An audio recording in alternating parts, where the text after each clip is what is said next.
And then we come to find out that there's still an audience there, even though we're super late, because 88 Fingers Louie decided to get up on stage and fill time by playing a set.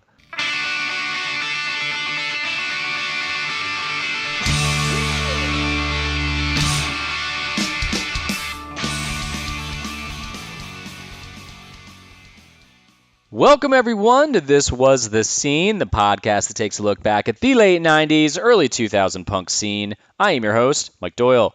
Before we start, if you want to throw some money at the podcast, you just go to patreon.com/thiswasthescene, and you can sign up for $1 a month, and that's all you get. It's just basically the free podcast you've been listening to. Or you could donate one time over at thiswasthescene.com. Just scroll down, there's a purple button, and hit that.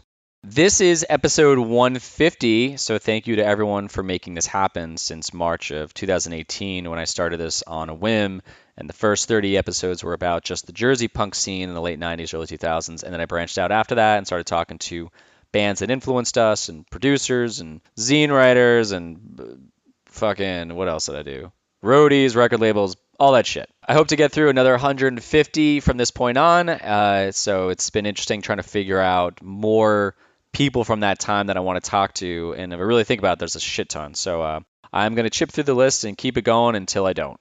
Today I have a follow-up conversation with Adam Davis, who played guitar in Link 80. This is a follow-up from his episode, which was 34, again about Link 80. This is basically just some extra stories that he didn't tell last time, plus he finds some stories because of the interviews that I've done. So he goes through like a list at some point, says, all right, this episode, this band, this person, here's a story about that. And it's pretty cool. And Adam is fucking awesome to talk to. So you should also check out his podcast, which is In Defense of Ska. He does it with Aaron Carnes, who Aaron I interviewed in episode 111 about his book In Defense of Ska. So they started a podcast and they just talk about, you guessed it, talk about fucking ska. So you should go check that out and support them. You should also support his band Omnigon, which he started doing around the time that we talked and started playing live until everything shut down. Again, Adam's fucking fantastic. So luckily I got him back on the Skype, and this is what we chat about. The saxophone player from the Lost Boys, Patrick Stump from Fall Out Boy, the other Adam from Link 80, Bad Time Records, playing ska again with Omnigon, the East LA ska scene, the band Turnstile, playing Fest this year, 88 Fingers Louie saving the day at Fireside Bowl. This is like a story that's come up 3 times now, and it all kind of comes together in this one of like, oh, wow. Being hopeful for an Op Ivy reunion, how can the current ska scene not dissolve again, and a ton more. This week's sponsor is Mint 400 Records. Mint 400 Records is an indie record label from New Jersey with bands across the United States, Canada, and Europe. The label features everything from indie rock and folk to post-punk and soul. Over 400 exciting releases, so Mint 400 has exceeded the 400, which is pretty cool. You can find Mint 400 Records releases streaming at Spotify, Pandora, Tidal, Apple Music, Amazon Music, Deezer, and more, or at all MP3 outlets worldwide. Visit mint400records.com for links and more info. Here's a clip from their band Reese Van Riper's song, Well Runs Dry, from the album The Swamps Are Burning.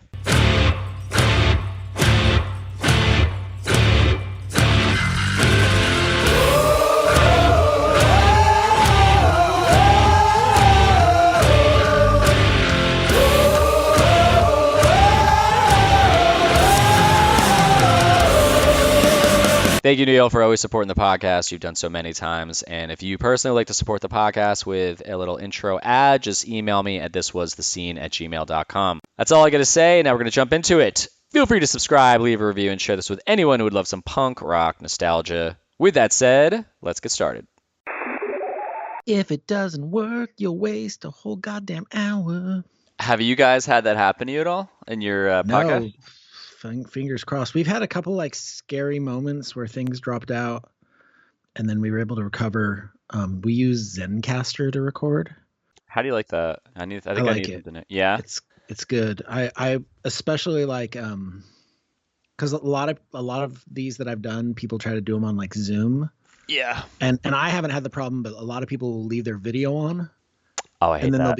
they'll be gesturing with their hands and like going like, and then he made a face like this. And it's like, you realize this is a radio show. We can't see what the fuck you're doing, dude. Like, I used video, I think no, I didn't. Sometimes people, lately people have been logging in with video, and I'm like, hey, just turn that off because it's just too much It eats file up size. bandwidth too. Yeah, but I never thought that people would be telling stories directly to you visually. So I Hmm. guess I haven't had that problem because they're not doing that. Yeah. Interesting. Well, I'm recording everything like always. All right. So Great. yeah. So This is riveting audio. I hope you're saving all of this to put on the show. well, I mean, you can tell people really quickly about your podcast since the beginning is where you really want to tell people about shit because I think drop off starts happening. Yeah, if you leave it till the end when you do your plugs, people might miss it. Okay, so since the last time we talked, which was exactly 3 years and 2 days ago, Yeah. I was asked by my friend Aaron Carnes, longtime friend since high school. Aaron asked, it was written a book called In Defense of Ska. You can listen to, I think, an episode on here Yes. Let me with see what. Aaron talking about it. Let me see And what. it's doing really good. Aaron hit me up and was like, "Hey, do you want to do a podcast also called In Defense of Ska?" So I was like, "Yeah." At first, I was like, "I don't know. Do I want to do a podcast?" And then I was like, "Okay, I'll do it." And it's ended up being great. It's so fun and so good. We get to talk to all sorts of great people. Um, I think my favorite one that we did so far, which is kind of a hard listen because it's 2.5 hours. We interviewed Tim Cappello. Most people know him as the saxophone guy from Lost Boys, but he's had a very interesting career. He's played with Peter Gabriel, Carly Simon. He was Tina Turner's saxophone player for 15 years. Really interesting guy. Does he I would always love to hang out play? with him. So he's the guy who plays with his shirt off in the movie The Lost Boys. Yes, yes. And he's 65 now. And so for a period of time, he was keeping his hair short. He'd put on some weight. He wasn't working out like he used to. And then he started getting all these calls from festivals that, horror movie festivals that wanted to have him because of his role in the Lost Boys, which is something up until then he'd never even thought about. Apparently, the filming for Lost Boys was 2 hours. He just got in, got out, and was done. Didn't think about it because he was on tour with Tina. Wow. So all these years later, he gets people hitting him up, and he was like, I don't know, like I don't look like that anymore. And then he realized all these offers kept coming in, so he's like, and so he grew his hair out and started hitting the weights again. And so even as an older, an older guy now, he's put back on some of the muscle, and he goes out and plays these shows as the sax guy. And he put out an album, re-recorded his cover of I Still Believe, Wow. put that out there, and he's still hitting it. So that was a really fun conversation to get to have because, I mean, Lost Boys was a huge movie for me as a kid. I saw that movie. My sister and her best friend at the time, I think I was 9 or 10, whatever. It came on video, and we rented Lost Boys and Spaceballs on a Friday night. That's a good double feature. It was good too because Lost Boys scared the shit out of me. And then we ended it with Spaceballs, which was lighthearted, so that it kind of it smoothed Softened it the out. blow. Yeah, it softened the blow because we I loved the movie, but I was scared shitless because it was, I mean, for a 9-year-old to watch Lost Boys, it was so fucking scary. I mean, the And day before we talked to Tim, I went and watched a little bit of Lost Boys just so I could see his scene again and have it fresh in my mind, and then just watch as much as I could before I needed to go to sleep. And those vampires look great. yeah, They're styled. The styling in that movie looks amazing. I love how punk and weird and dirty those vampires look. And then when they put the prosthetics on them and give them the big brow ridge, they're really creepy looking. I mean, it was good. I think it still holds up. I've seen it. Yeah. It seems, I don't like why. I guess we'll eventually talk about punk rock or something, but Yeah, whatever. whatever. This is a follow. This is my first follow up that I've done with anybody. I Well, think. right on. So anybody who goes back and listens to the episode we recorded before, I'd like to apologize for Oh. wearing wired headphones that you can hear clanking around the entire episode. I'm really sorry about that. I don't think I noticed that. I'm now sitting in front of a nice actual microphone at a desk. I won't be moving around. Hopefully my voice sounds a little bit warmer and Yeah. less chattery and like I'm moving around and doing stuff the whole time. So Norm from Texas the Reason, he had he had a question about something, and during the Okay. pandemic, he's like, "Hey, do you have a minute?" And I was like, yeah, that's fucking awesome. So we called and he was asking me like technical questions about something, but he already knew the answers to things. And he goes, "Yeah, he's like your podcast, I got a lot of people reaching out to me, which is really cool. It shows you have a really good fan base." He's like, "But I've gone back and listened to some episodes," and he's like, "You're kind of all over the place with your equalizing and your mixing." I go, "Yeah, I'm still trying to figure this out." So when I go back, I just re-released 2 episodes because this summer's been I've just been lazy on finding people to talk to. There's like a point. I don't know if you guys have gotten to this, but I have these waves where I think like 3 times in the last 3.5 years, I'm like, do I really want to fucking do this anymore? Mm. And I kind of go like a week or two of just being, but then I book someone or have a conversation and it just like juices me up and to keep doing it again. And but this summer I was kind of just like falling off a little bit, so I reshared some old episodes, and I'm listening to the mixing. I was like, oh God, this is like awful. Now, so then it's like now I just add compression onto certain things, and it sounds a lot better. But I mean, there's some old ones I would add bass, and there would be all these pops, and I'd be peaking the whole time. I was like, what the fuck?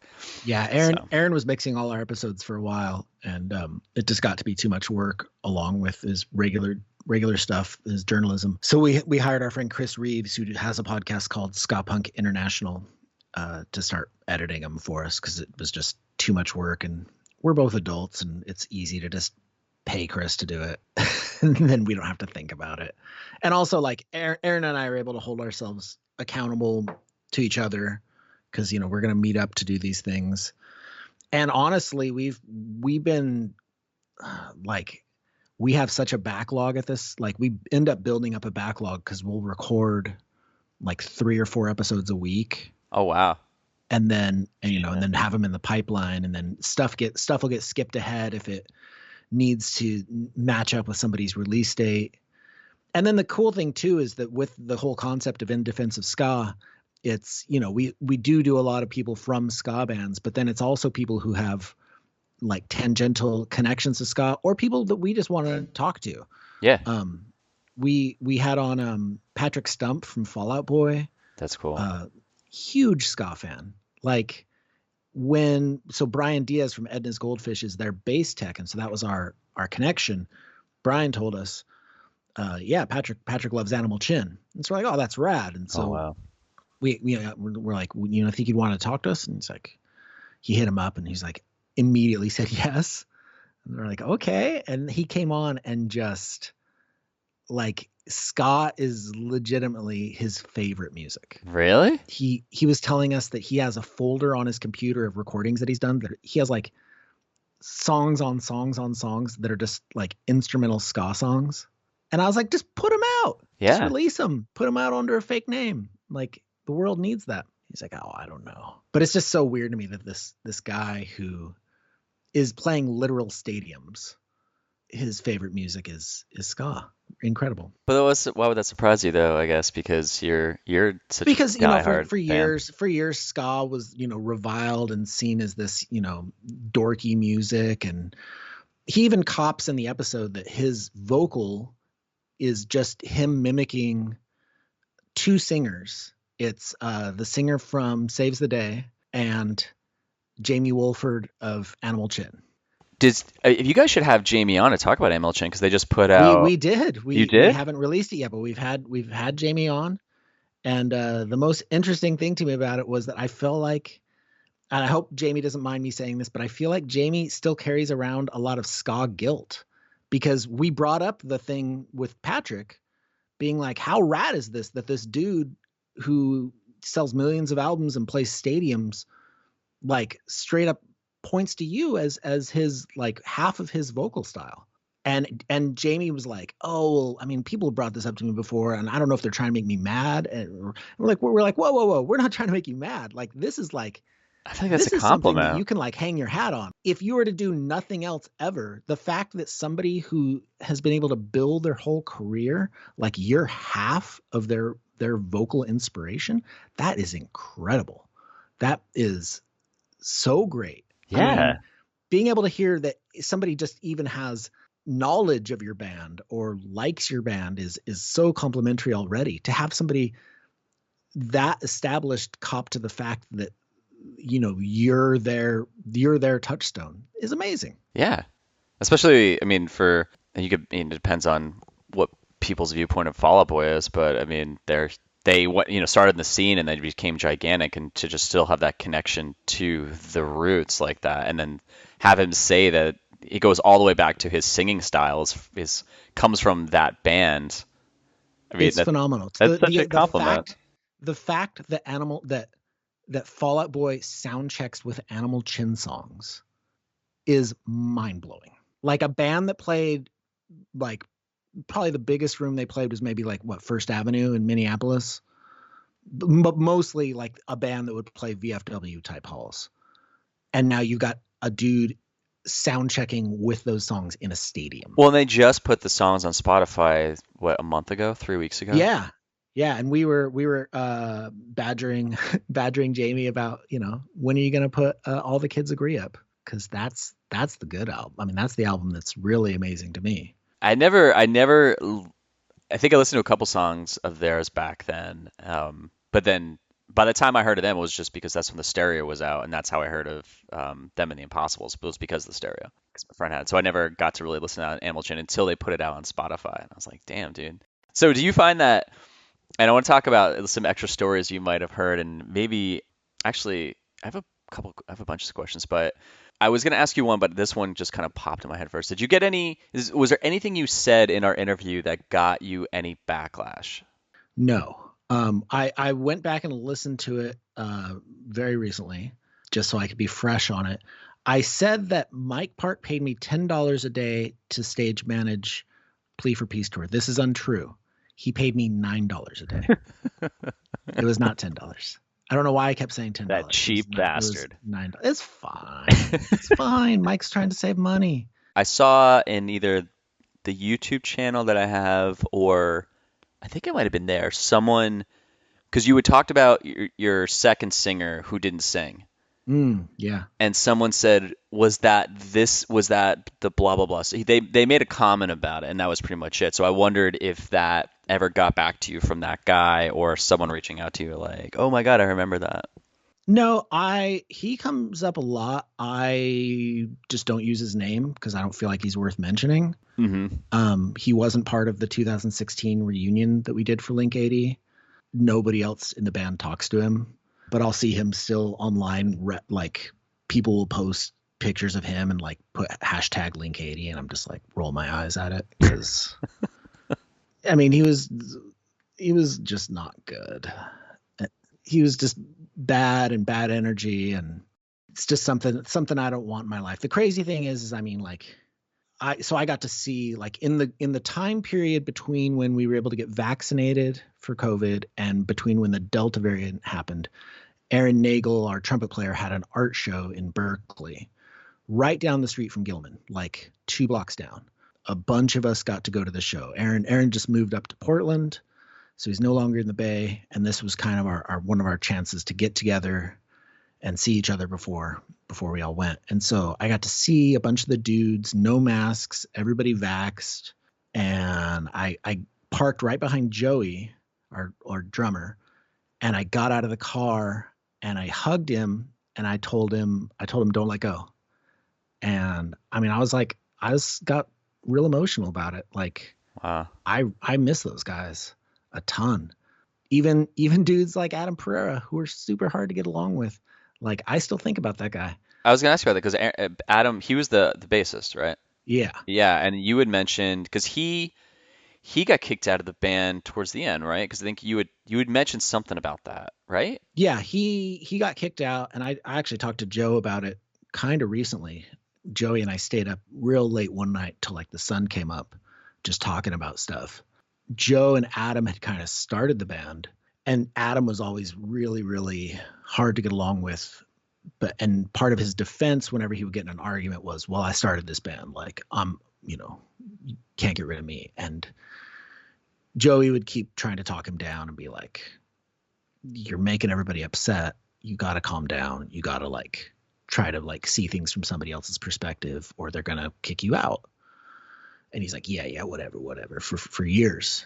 And then finally it just came to a point where I wasn't talking to Adam. Like, I would just see him on stage, and I kind of just had resigned myself to that was going to be our relationship. We would just get on stage, play the show, and then we just wouldn't talk to each other because he was hard to get along with. But I also wanted to, keep playing music, but the other guys just weren't having it. We eventually had, the band meeting where it's like, we got to get rid of this dude. And so it came to the point where finally Joey was the one who had to take him out of the practice room and just be like, you're gone. Like, nobody wants you here. Damn. It felt super shitty, but if you're going to clash with people that much and not be willing to try to see your way around it, it's going to cause problems. And then, we did the 2016 reunion show, and it felt wrong to do it without him. But then everybody felt I was kind of on the sideline about it because it seemed like it was Matt and Aaron and Joe that wanted Adam in. And like, I like Barry. I mean, Barry plays in my new band. So I was like, okay, well, we'll figure out how this works. Like, maybe he'll just want to do vocals on some songs, And then it ended up ruining the experience for those guys because it was all the same kind of like personality quirks were there. And I feel like Adam was really trying to be on his best behavior and be sociable and nice through the whole thing. But it still like bummed out the other members. It bummed out Mike Park and made for a weird situation. So yeah, I mean, that was also a big part of us probably not ever doing a Link 80 reunion show again. Interesting. Because of that whole feeling and how that went down. And then there's just, half the band is just completely moved on. Like, they don't want to play ska punk anymore. Yeah. I want to play ska punk, and so that's why I started a new ska punk band. When we talked, you were still like, you're doing Nar Boots, and you guys had played 3 years prior. You did the reunion show. Yeah. So it's like ska was like kind of around, but since the interview, and then when I interviewed Aaron, which is episode 111, actually just looked that up, you've now thrown yourself back into that whole thing where it's kind of surrounding you. Because when you have a podcast about something, especially when it's that focused, I don't know, do you find you're more immersed in the ska world again? Or is it kind of like you do an interview, you talk about it, you reminisce, and then you go off? Or are you finding like you're listening to it more? Or you're like watching more ska? I don't know, like, are you kind of immersed back in it again? Here's the thing for me. So it was 2 years, 2016 to 2018 when we talked. It was 2 years between when we did that. And I had this idea kind of percolating that, man, I miss playing this type of music.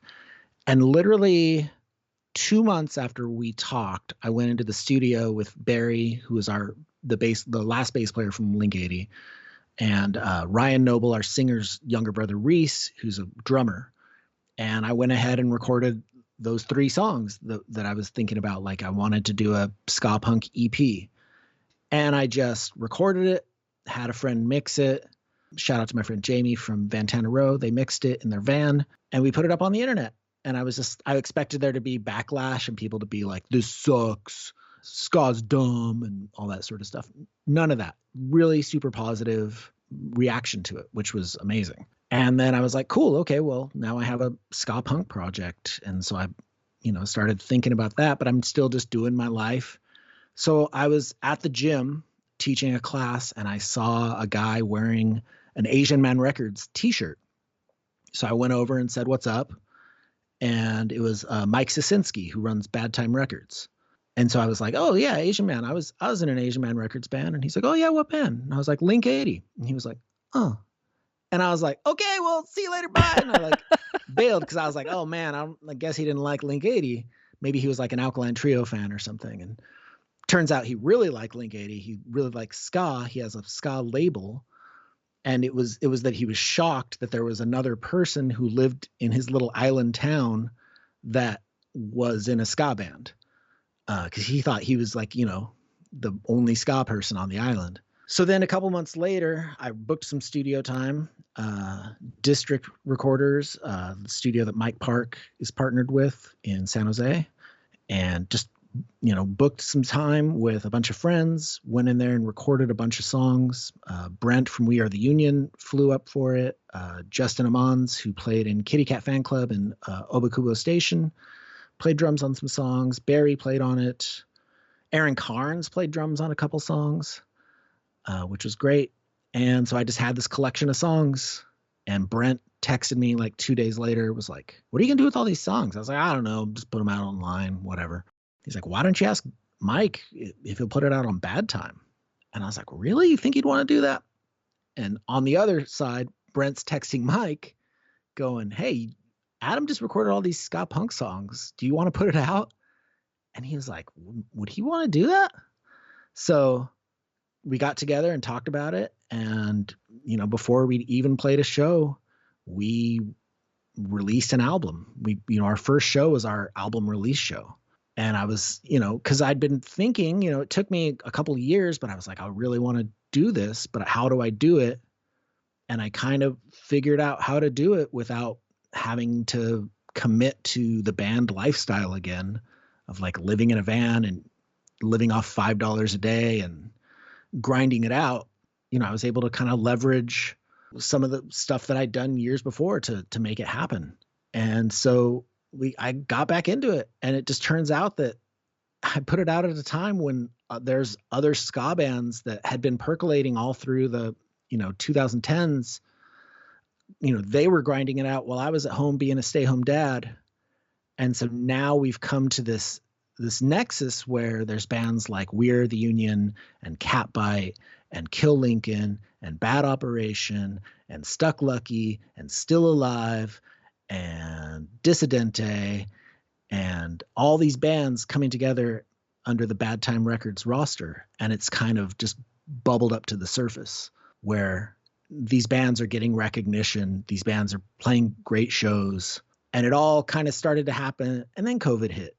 So I was thinking it's 3 years later now, or is it 4 years later? Since we talked? Yeah. I published your interview on August 3rd, 2019. Okay. So 3 years, right? Yeah. Bad at math. Greatest ska, bad at math. I was kind of thinking like, oh man, I'll have all these great stories from playing shows and stuff. Nope. I've played 4 shows with Omnigone. Yeah, because I saw you started. Didn't you release it on vinyl too, or was it just digital? Vinyl and digital, yeah. Okay, that's what I thought, because you were really going hard with promoting it, and it was really cool because then you'd post videos of you playing at Gilman, and it looked like it was cool to see it because this whole podcast, obviously, it's talks about when we're all young and have so much energy and like everyone's going to shows, and it's this different thing that was more, young kids at a club or a Legion Hall, and what we brought to that and the experience we had. And now as adults, it's kind of this weird balance because you can look at it in 2 ways. Like, one, if you're playing a show now as an adult, you're doing it as for fun, most likely. And like you do, like when I saw you playing, I was like, because the videos of you playing on stage, I was like, man, he looks like he's having a fucking blast. Like you're jumping off the stage, and not like it was like a high stage, it was like maybe like 3 feet off the ground or anything, but like you're like you step down, but you're having such a blast. And I think some people don't want to play music because they want to have that full crazy crowd experience, but someone like yourself, it's like, sure, I don't know if you got that when you're playing, but you also are doing it just for you. And I saw that and I was like, man, I have mad respect for that, because for me, like I don't, if we got Lame Hour to practice together and we played and there was like 10 people there, I'd be like, I don't know. I mean, the good thing is we've only played 3 shows, and only one of them was, or 4 shows, and only one of them was poorly attended, and that was because it was the week everything shut down. Yeah. And there was still a good amount of people there. What was the age range? What was like the age range of people going to the shows? I mean, it's, the first show at Gilman was full. It wasn't packed, but it was a good sized crowd. I mean, Kill Lincoln played also. Dan Potthast played. So it was people all the way from, my age, or I guess Dan's age. Dan's a little bit older than me, all the way down to, kids, teenagers. Gilman's still very much like a teen youth oriented space, but it's nice to be able to go back to those spaces and play a show. And then we went down to LA and we played with Mata Mosca, the LA ska scene, East LA ska scene, Latino ska scene is insane. There are so many bands down there. They're all super good. Their only problem is that they don't tour because there's no incentive for them to tour.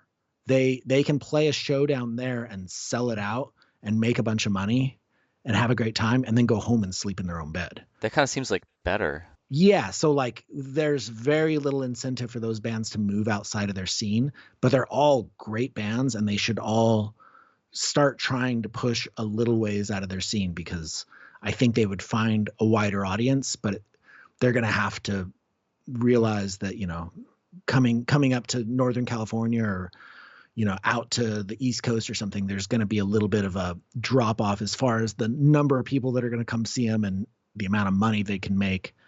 But in the long run, it'll be good for them. So we went down there and we played a show at this place, Los Globos. It was packed. It was sold out. Wow. 600 people. We were the second band on the bill of like 7 bands.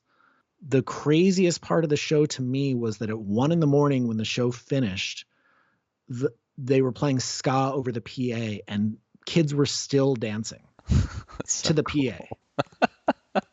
It was amazing. It sounds like people just want to have a instead of trying to tie the show into something, they're just trying to make the experience just live there and that's it. And then next one shows up, they just show up and be like, all right, we'll just have that dance party again. Yeah. I mean, that scene, we talked to one of the big promoters, Clemente, who's been booking shows down there for years and years and years. Now he works with Travis Barker and the Deftones now. He's kind of a big deal.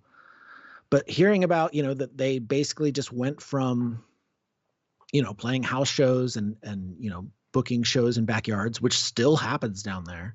There's a ton of backyard shows that happen in places like Compton.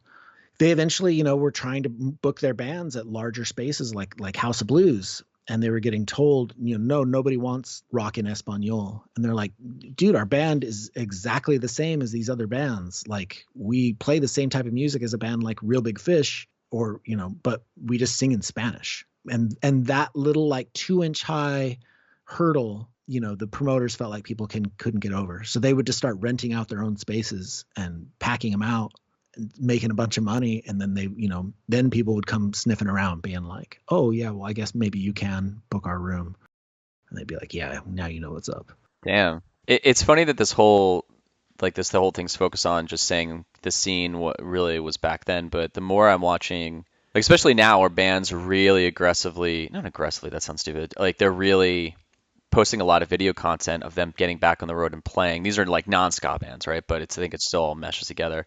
Like this band called Turnstile. My buddy just got me into them. I fucking love this band, and they've been every time they play a show, they'll post a video next day, and it's they're playing to packed crowds, which is you can have an opinion about either way, but they're still like you're seeing this outside of the whole pandemic thing, which is still crazy. You're seeing this scene that exists, and so it's obviously there and it's huge. So I guess across the board in all these music genres, the idea is still there and it's still alive.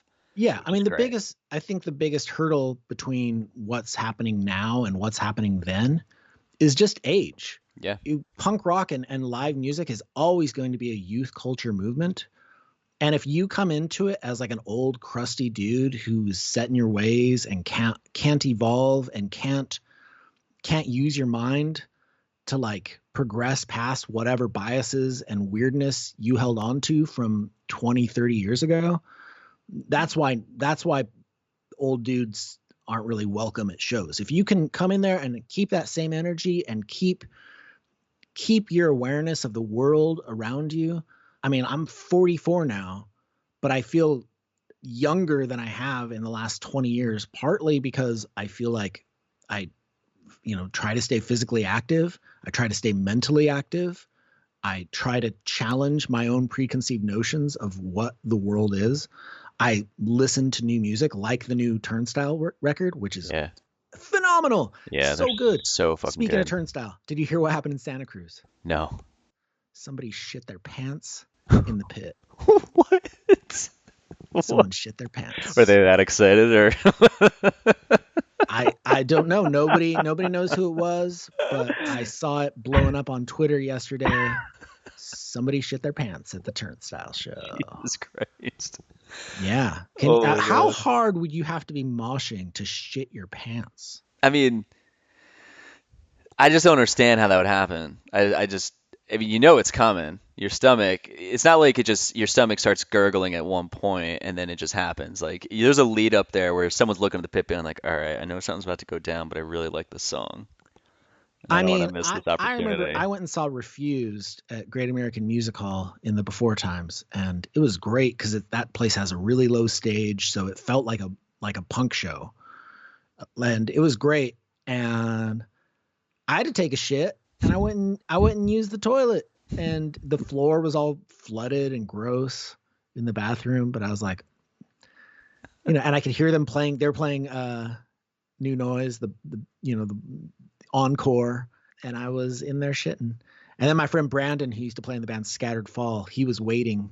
He was waiting for me to come out of the bathroom because he had to go to the bathroom. And he was like, "Hey, blow it up in here." And I was like, "Yeah." Brandon takes off his shirt when he shits. Was he George Costanza? I don't know, but he swears that if he doesn't take off his shirt will smell like shit for the rest of the day.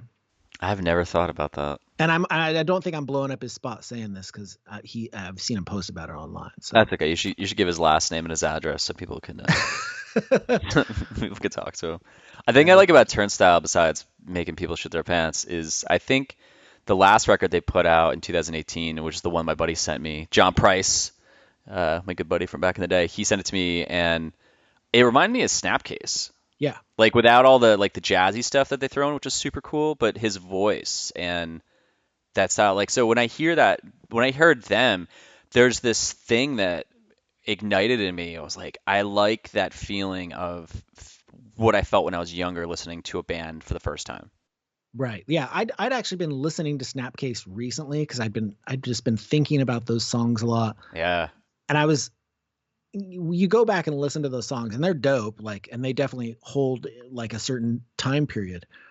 But if you put a Snapcase song next to a Turnstile song, you can really see that like younger bands have gotten way better at writing songs. The Snapcase songs are cool and there's great parts, but the parts sometimes feel a little disjointed and some of the transitions feel weird. Whereas I feel like a lot more thought has been put into the pop sensibility of the song on a Turnstile record. And I see Yeah, that even with the I could new see ska that. bands like Bad Operation and Catbite and Kill Lincoln write songs that make a lot more sense than a lot of bands did 20, 25 years ago. I feel like there's a lot less chance of somebody being like, oh, but what if we had this cool part in here? And then maybe that part's not so cool. I wonder if they get that from like all the really popular pop bands like the Billie Eilishes and things like that that are out where they can that's just been in that's their background noise or the main noise that they were listening to. And so when they're writing these ska or these punk songs now, I wonder if some of that's bleeding into it because I think so. I think a lot of people are, I think back in the day, pop music and pop sensibility was poo-pooed and seen, in a poor light. And now I feel like it's completely flipped where people are much more willing to craft a song to make it enjoyable, right? Like to service the audience member rather than the musician. mm, you think that that's happening more now or that happened more back then? Happening more now where people are really trying to create something that is more digestible, which I mean, in to their credit, I feel like is the way to go. Like a band like Catbite put out a song recently, "Excuse Me, Miss," I think is the song, and their drummer is a huge RX Bandits fan, can play all the crazy stuff that Chris Segat can play. Really phenomenal drummer, but he keeps it just in the pocket for the whole song, except for this one fill when it goes, from one part back to the chorus.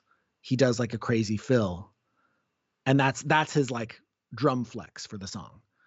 And it's so much more tasteful than like if he was playing that way through the whole song, it would be so distracting. Yeah. And so it's like knowing when to do the crazy thing and when to like hold back and create something that people can digest and want to listen to. And I think that's really the strength of the new Turnstile record, is that anytime I look at the words or listen to the music for it, I feel like it's so relaxed, and that they took the time to like think about what they were doing and like make space in the music and in the words. It's not just getting punched in the face 1,000 times in a row, and it's not boring either.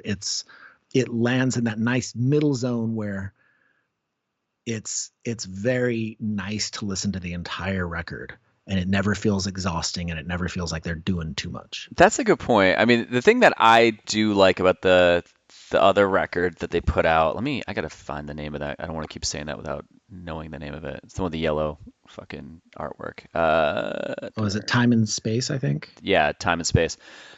The reason I like that is because it's so raw, and it's raw, but it has these cool, catchy parts in it. And the newer one is definitely a lot more refined. There's a lot more, like you said, space and melody and things like that. I like that rawness though of those records where it's just like the aggression in Time and Space is the thing that, because I was traveling up to I did like a road trip back in June to July, and I went up to Massachusetts from North Carolina and back, and it was just 10 days of 2-hour drives, 5-hour drives, 6-hour drives. It was fucking long, and I was starting to get really over podcasts. And this is right when my friend sent me that record, and I was just cranking it, and it just gave me like energy again when I was driving for 4 fucking hours, because it just felt so raw, and I loved that, and it reminded me of back then, which there, I mean, like to your point, I still listen to a lot of younger bands' songs now, like these kids who are in their early 20s. I mean, that was the age that's the age of the albums that I grew up listening to back then, and so I like when they're young, they're just trying to it's like they're learning how to walk, and they're just doing it. It's like whatever style they have, they're just implementing that into their albums, and I fucking dig that shit. And there's a point where they start to become too aware of what they're doing, and they try to become too polished and all that, where it starts to lose that fire, I think. I mean, there's a band, like you can look at like a band like Ceremony, who started as like a hardcore band, and then they've progressed, and now they kind of sound like, I don't know, like New Order or something, which, I mean, I'm sure that's where they got their name from anyway. So big whoop. But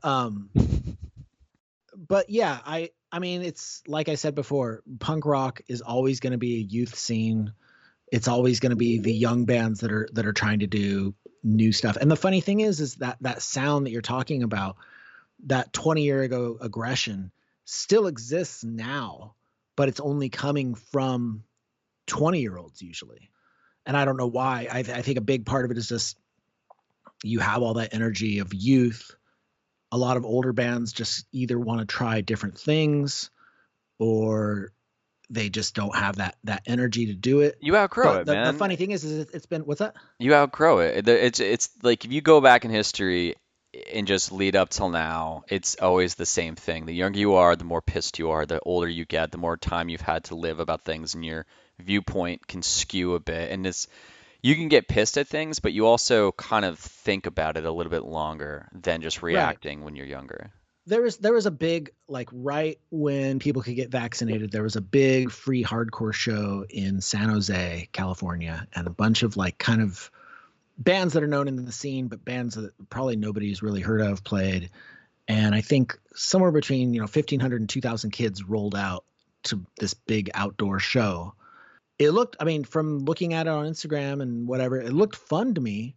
But at the same time, as a 44-year-old adult with responsibilities and 2 kids, the idea of getting crowd killed or stage diving, in a parking lot somewhere while some band chugga-chuggas, not super appealing to me. But I'm super stoked to see young people doing shows like that and having fun. Oh yeah. But for me, like, I just think about like, oh, what if I got hurt? Yeah. What if I dislocate my shoulder? What if somebody lands on me and, destroys my knee? what if I have to go to physical therapy because of this fucking hardcore show? And so I think that's what kind of keeps young people in it, and old people kind of, off on the sidelines. Yeah, I mean, I'm going to Fest if it's still going to happen in a month, and I'm really hoping it happens. And I mean, Fest is it's like the old person punk rock show. Everyone sits around, they hold a beer or a water, whatever, wherever they're at, and they just kind of stand there and point. And there's like a little bit of crowd surfing and shit like towards the front, but I think that's more the crowd where everyone's just like smiling, like, wow, this is great. I'm gonna enjoy this and like watch and sing the lyrics back. But it's not as crazy as these videos that I'm seeing with these these younger bands. I don't which know. makes I sense. think so. Bad Time Records back in 2019, they did a showcase at Fest with a couple of the bands, and their big draw was Ska Tune Network, which is my friend Jer covering different songs, and they put together a band that was, I think, members of Catbite and We Are the Union, and then they had guest vocalists to do a bunch of the different songs. Those pictures are insane. Then the footage from that show is insane. It's people crowd surfing and stage diving and singing along. And it's funny too, because it's like ska punk versions of like My Chemical Romance and Britney Spears, crazy stuff. When they booked the show, the promoters had not heard of them, and they added a second show because it sold out so fast. And so this year we're doing it again as long as Fest happens, and it's been moved to a large outdoor space. It's going to be Joystick, Omnigon, Catbite, Kill Lincoln, We Are the Union, Ska Tune Network, and Mustard Plug. Wait, you're playing Fest? Yeah. Get the fuck out of here. Yeah, see, so it's not just a young person's game. It's just you gotta be in it. You gotta be willing to immerse yourself in it. And no, I know older bands are playing Fest. Like Fest seems to be like that's where the older I'm an older dude in a new band. That's the crazy thing. Like starting a ska band in your 40s, and not just a ska band, because it's not like trad ska. It's not chill music. It's punk ska with breakdowns. I'm going back out there and hitting it hard. And I feel like, I circle back to it before, but exercise makes a big difference. I mean, even just emotionally and mentally, like the clarity that I feel after really exercising. And I don't mean like getting on the elliptical and doing it for 20 minutes or walking around and doing weights and, looking at your phone in between. I'm talking about like leaving a puddle on the floor, and at the end, my lungs hurt and my legs hurt. Absolute annihilation is what I'm looking for when I exercise. And that feeling carries me through the day and makes everything else feel light and easy. And I post about it a lot on social media, not because I'm a jock or I want people to do the exact thing I'm doing, but because I want other people to feel good. I want other people to find whatever it is in their life that they can do to create that space and that mental clarity and that emotional wellness. And for me, I've just found that, making gigantic puddles of sweat on the floor, that's what does it for me. Like blasting it out. Yeah, dude, because actually the last time we talked, you were talking about, because I think that's when you started training, was right around that time. I was teaching, and I was doing it right up until like the week everything shut down. And now my wife and I bought an exercise bike and a bunch of weights, and so we just go out into our backyard and do stuff back there, or do stuff in the garage with the exercise bike, and then you have to mop up afterwards.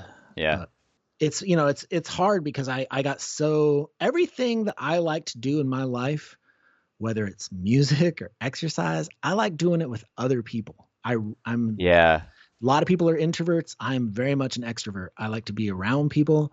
And so that's been the hardest thing about quarantine. And, my family takes it really seriously.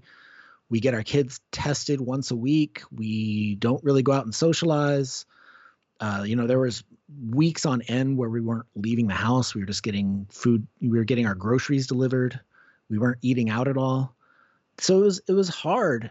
And it's been hard, like knowing that everything that I like to do requires people to be around. And so not being able to do that has been a drag.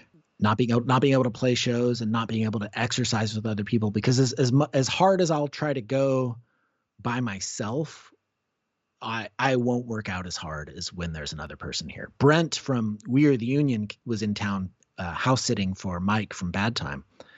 And so he was like, "Oh, let me come over and do some of your exercises with you." And I just having him here with me, I went so much harder exercising, and he was like dying. And then like the next 3 days, he was like, "I'm so sore." I was like, "I'm sorry, man." Were you playing some ska when you were exercising, or? I think I was actually playing Turnstile.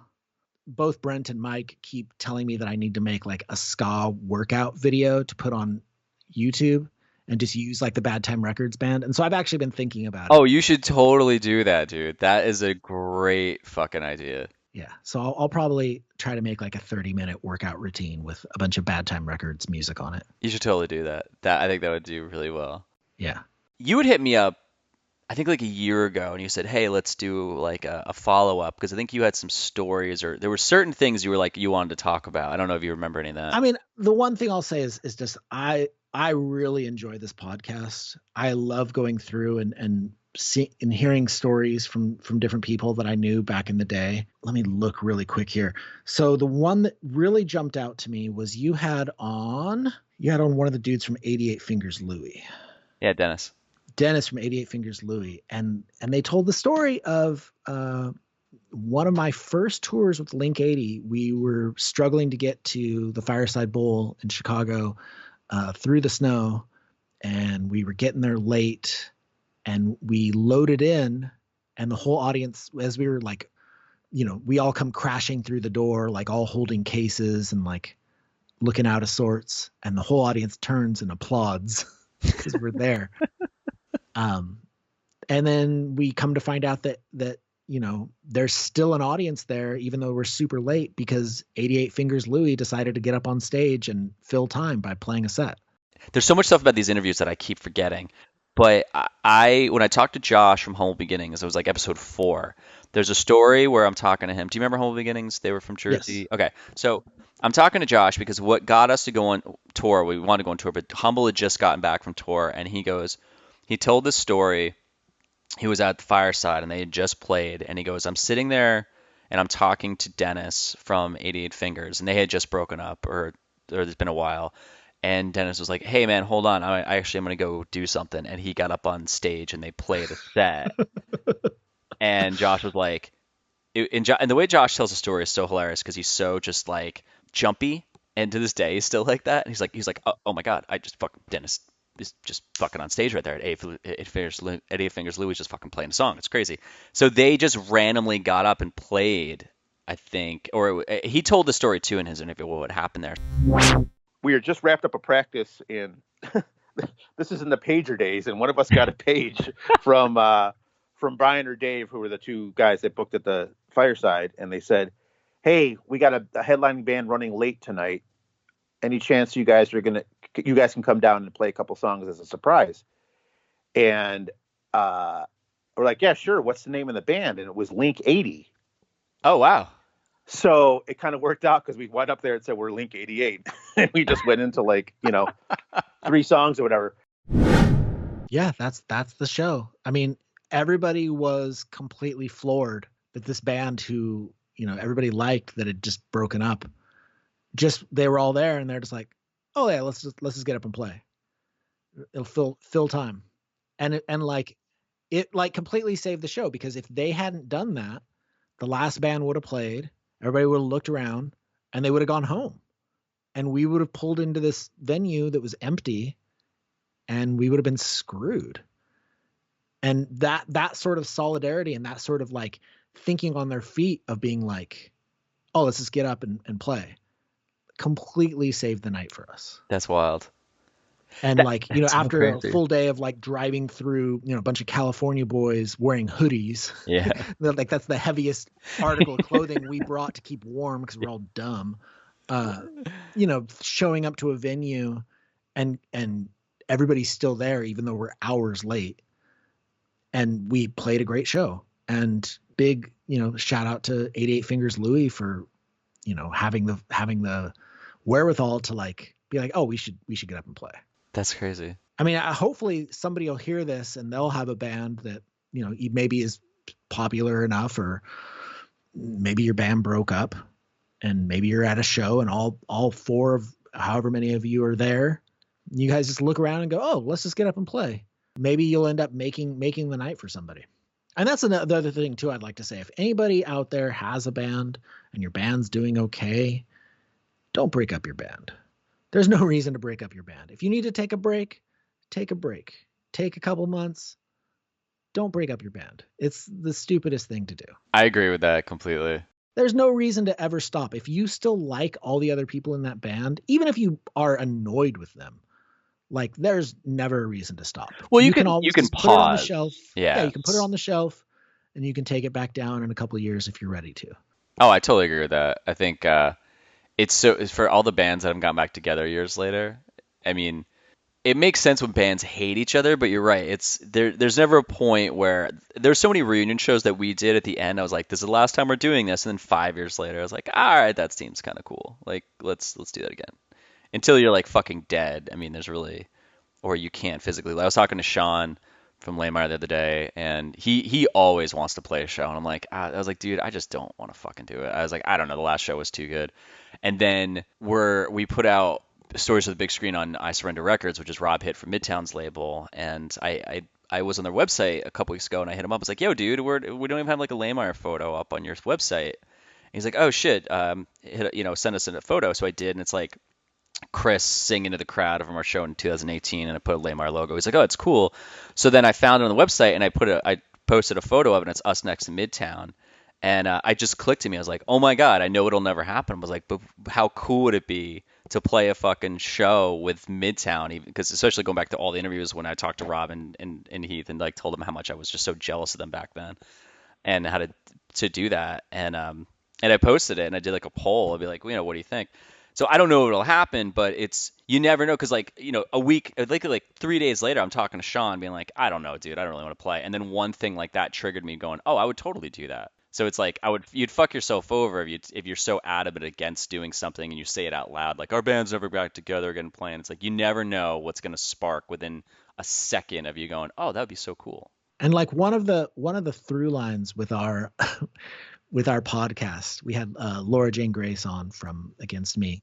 She's a huge proponent for an Operation Ivy reunion, and I feel like I understand the reasoning behind not wanting to have a Operation Ivy reunion, but I'm just going to keep putting that energy out into the world, because I will not hold that energy against, like, I will not try to compare them to their younger selves. Like, they are all old. I ran into Matt the other day at Aaron's book event. Matt, the bass player. He's a older dude. He's a dad, but he's still out there playing. Tim's still out there playing. Jesse just put out an EP during the pandemic of classics of love songs. And Aaron had talked to Dave Mello recently. I'm pretty sure he's still playing drums. So and then the other thing that I keep thinking about is I want Jesse to get paid. Like, all the guys in Rancid are doing great. I want Jesse to be able to make that money too. And I know that there's, capitalism and blah, blah, blah. Yeah, whatever. They put out one of the best records, ska punk records ever. It set off a fire in so many people. I just want to be able to see it live one time while all those dudes are still alive and breathing and able to play their instruments still. Like they could literally just do a residency at Gilman for a year.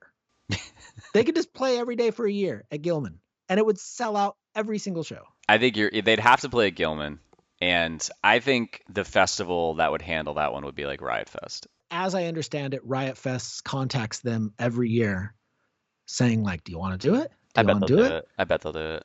I bet one day they'll do it. I just the more we keep doing the podcast, the more people we keep having on who say that like, yeah, they want to see it happen. And Laura Jane Grace is great. She was able to bully Riot Fest into putting Against Me on the year that Misfits played because she wanted to see Misfits. And so now she's just drunk with power. She's just like, oh, I can do anything now. I'm just gonna keep bullying y'all on Twitter.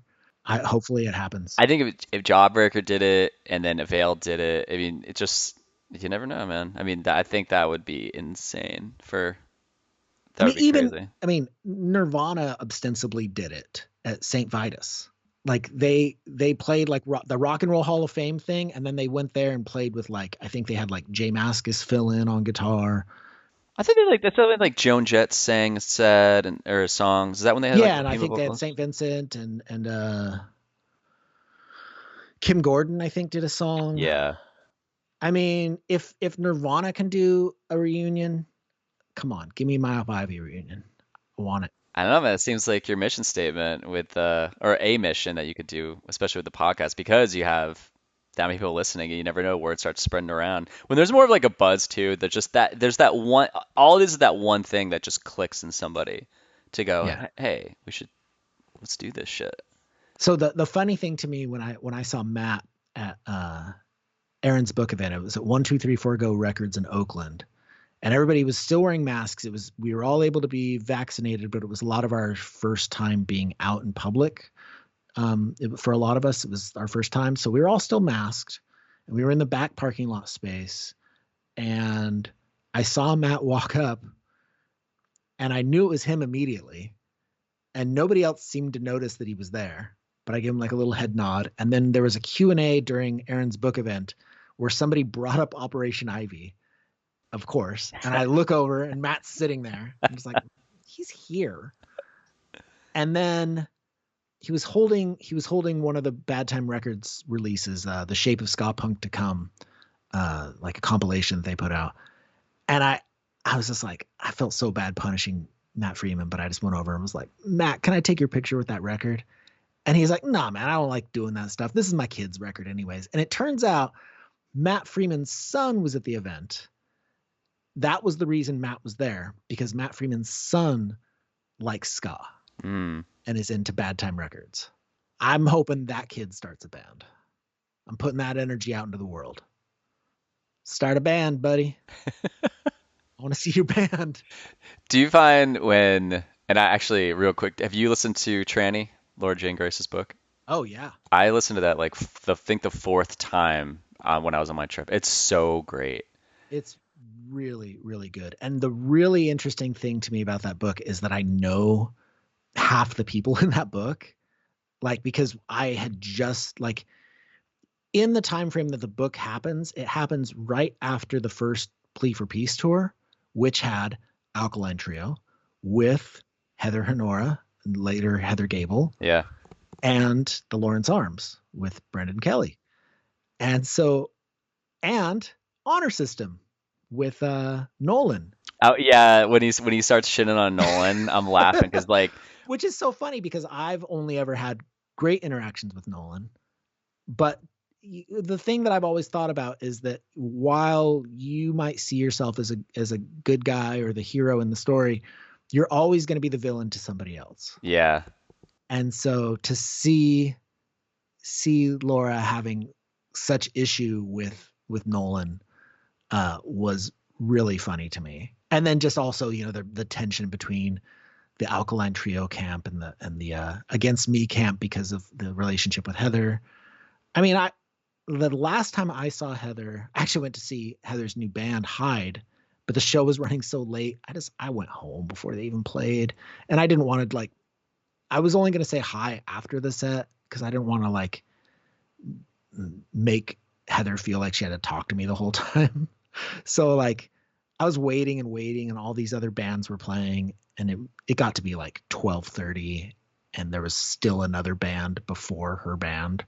And I was like, I can't, I got to go home. But before that, I think she was doing merch for Dillinger's Skate Plan, and I ran into her there. So, I mean, we've we've known each other for forever. That was a crazy thing too, is like my buddy how I found Raleigh and moved down here, my buddy Tom Simon, he was part of the Universal camp that was courting against me. So that whole video, We're Never Going Home, that documentary that they did on Fat Records, the people that from Universal he keeps talking, or she keeps talking about, and she keeps talking about in the book, my buddy Tom was part of that whole crew. There's like three of them, I think, that they were fucking with the whole time. Wow. I mean, I think that's the interesting thing always to me about punk rock is that it's such a small town. All of our bands coming up, you have these interactions and different bands tour together and bands, come apart and members join other bands and members go on to become, crew for more established bands. And it's like there's a continuity to it where, 20, 25 years later, you're still running into the same people. I think it really speaks to like why it's important to be nice and why it's important to like not be a gigantic jerk, because that ends up being your legacy. And I feel like it's much easier to just be nice and get along with people and not be a jerk. Well, that's the cool thing about, like, even now when I'm talking about old bands, like I'll still have an opinion as a fan about records and things and be like, that record's shit, and so I'll say that now, and then opportunity might come up where someone's like, you should interview this person. I was like, oh, I don't know about that. I just like said their first record was crap. Like, so it puts me in a position now where I'm going, where like there's some people I'm interviewing, I'm like, I know I said something smart ass about them. I wonder if they're gonna hear that. And it's like, but it's always like, it's never personal. It's always just from a fan perspective of an album that I don't like or a song. It's never, they must be a shit person. It's like, this is just me being a smart ass fan being like, this is why this song sucks and I hate it. So it's like anyone I think will have that way of explaining something from a fan perspective, right? But it kind of like now I'm like, shit, that shit can get me in trouble if I even came up to talking to someone. I'm like, God damn it. Yeah, I mean, I've definitely, my views have like softened on a lot of stuff. Like I did not like any of the like early 2000s kind of like My Chemical Romance, Fall Out Boy type stuff. But now that I've gone back and listened to some of that stuff with kind of fresh ears and with some distance from it, there's a lot of good stuff on that. And I can still hear a lot of the parts that made me not like those things, but I'm able to be like, oh, whatever. Like that's their take on it. It's not hurting me to do that. And it's definitely for somebody else, like that's their shit. Like that's the thing they're stoked on. The one thing that drives me crazy recently is with people getting back into ska and kind of the stigma disappearing because there's a younger group of people getting into it. And emo's kind of having a moment where like there's new emo bands and people are going back and revisiting the stuff. Nu metal is getting some love now, and specifically Limp Bizkit. Dude, I actually kind of think it's hilarious that's happening. It's so weird to me because that band, I feel like people forget like how like. Did you watch the Woodstock 99 documentary? Oh, it's fantastic. I thought it was kind of ridiculous that the owner or the guy running the show threw that on Fred Durst's shoulders, though. Like he, as a performer, he could have handled it better. But that was already a boiling pot. Like, but for me, like I was like I don't like Korn, but like I watched that performance on that documentary and I was like, this is fine. It's like, crazy. It's so this crazy. This is good. Like he's going hard. They're having a good time. The Limp Bizkit one, I feel like is like, kind of gross and cringy. And then how do you feel about the Red Hot Chili Peppers thing? I didn't realize that they did that where he said, hey, can you calm it down? I didn't either, which is kind of a dick move, but also kind of awesome. To go back out on stage and rather than tell people, hey, chill out, don't set things on fire, just play the song Fire.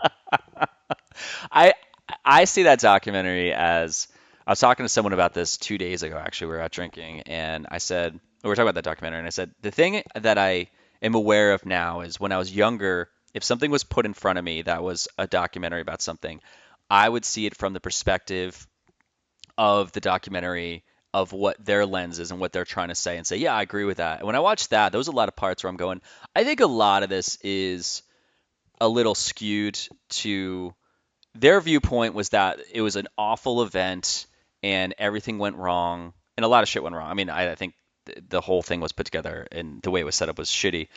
But I mean, they interviewed it's like a fraction of a fraction of of the people that were there and got their viewpoint. And the narrative was this was shit.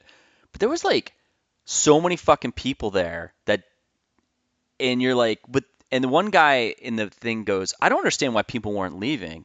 And that stood out to me. Because if all this shit was going on, which it was, but then people were still staying, they must have been like, yeah, I don't know. Yeah, we ran out of food or it was shit on the ground and stuff, but I liked seeing the music and stuff. And so, there's always like, I always think there's two sides to the story. So I thought that the narrative was heavily against it.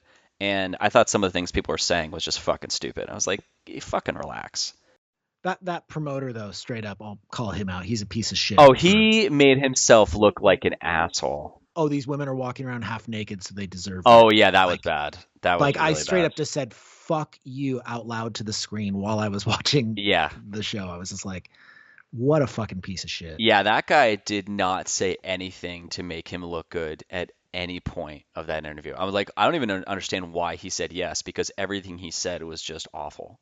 Yeah, it's got to be delusional. Yeah, but I thought it was funny because the Limp Bizkit thing happened and they played Lollapalooza where Fred Durst now has this whole like cop from the 70s look thing going on for the show. And they got so much exposure because everyone was making fun of him that it just opened up everyone's eyes to them. And then they skyrocketed up the Billboard music charts that like week because they had so much attention at Lollapalooza. Yeah, I find it so weird. That it's crazy, dude. Want to back that just ignorant bonehead music.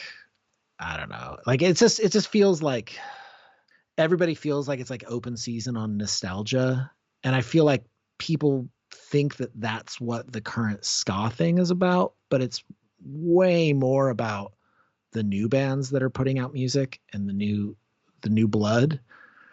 And a part of it, like, and I don't really want to, I'm not going to call out anybody specifically, but I feel like a lot of the older bands have done a poor job of repping their own scene as far as ska goes. Like a lot of these bands don't take ska bands out on tour. Wait, what do you mean? Like which band? Like what kind of paint more of a picture? Like the old, like the 90s ska boom bands that are still around. Like, I don't want to say any of their names because I don't want to like put anybody in a bad light, but I'm not coming on your podcast. there are some bands that could be doing more. Well, that was something I just kind of thought about is what do you think the ska scene can do now to not have it the way that the ska scene when it boomed back in the late 90s and then it got crushed by people shitting on it? What do you think people could do now to not have that happen again? I think that the whole way that we consume music is so different now that we'll never have a boom like that again. Like listening is so fractured at this point where for something to really break through and hit the like larger consciousness, it really has to be, I don't know what it even has to be because it just doesn't happen that way anymore. And so I feel like as long as people just keep doing their thing and not making it into some sort of like joke, it'll be fine.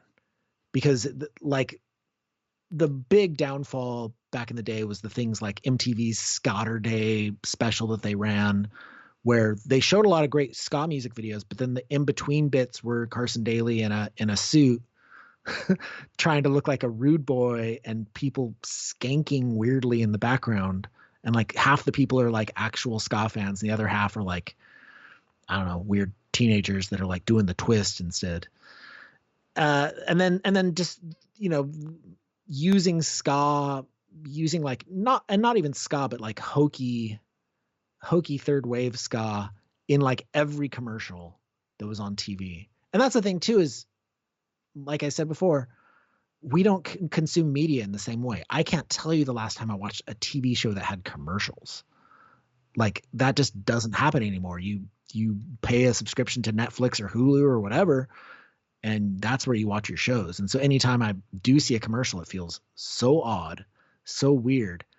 And I feel like we're getting to a point now where things are so fractured and everybody has their own listening tastes that whole scenes and bands can happen and draw thousands of people and you've never heard of them, because it's just everything has their own little pocket with all the access we're given by streaming music and the internet, that there's all these little things off on the sides that are doing, big things, big shows, and a lot of us are not ever even hearing about them.